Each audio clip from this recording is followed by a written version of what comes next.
ఒక్కసారి కొమ్మూరి గోల్డ్ కి కాల్ చేయండి. తాకట్లో ఉన్న మీ బంగారాన్ని విడిపించి మార్కెట్ ప్రైస్ కి వాళ్ళు కొనుక్కుని మిగతా డబ్బులు మీకు ఇచ్చేస్తారు. హాయ్ హలో నమస్తే, వెల్కమ్ టు మనం టీవీ. నమ్మించి గొంతు కోయడం అంటే ఇదేనేమో.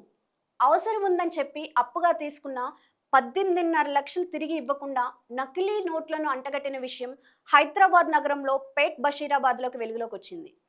సిఐ విజయవర్ధన్ తెలిపిన వివరాల ప్రకారం బెంగళూరుకి చెందిన మనీషా సావంత్ ఆమె తండ్రి స్నేహితుడైన రామ్ పటేల్తో కలిసి వ్యాపార లావాదేవీలను చూసుకునేది. తనకు అర్జెంటుగా బ్యాంక్ ఖాతాలో 18.5 లక్షలు జమ చేయాల్సి ఉందని, వాటిని తనకిస్తే వెంటనే ఇచ్చేస్తానని మనీషా సావంత్కు రామ్ పటేల్ తెలిపారు.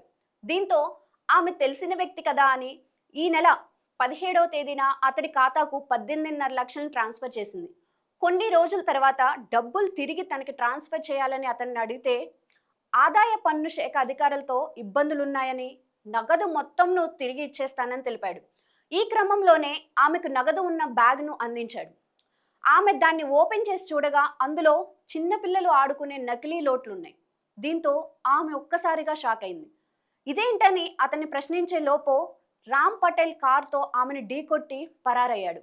దీంతో బాధితురాలు పేట్ బషీరాబాద్ పోలీసులకు ఫిర్యాదు చేసింది. పోలీసులు టెక్నాలజీని ఉపయోగించి నిందితులను పట్టుకున్నారు. రామ్ పటేల్తో పాటు అతడి స్నేహితుడైన రాజ్ కిషోర్ సాహు దేవేందర్ కుమార్ పటేల్ సోమవారం పోలీసులను అరెస్ట్ చేసి రిమాండ్కి తరలించారు.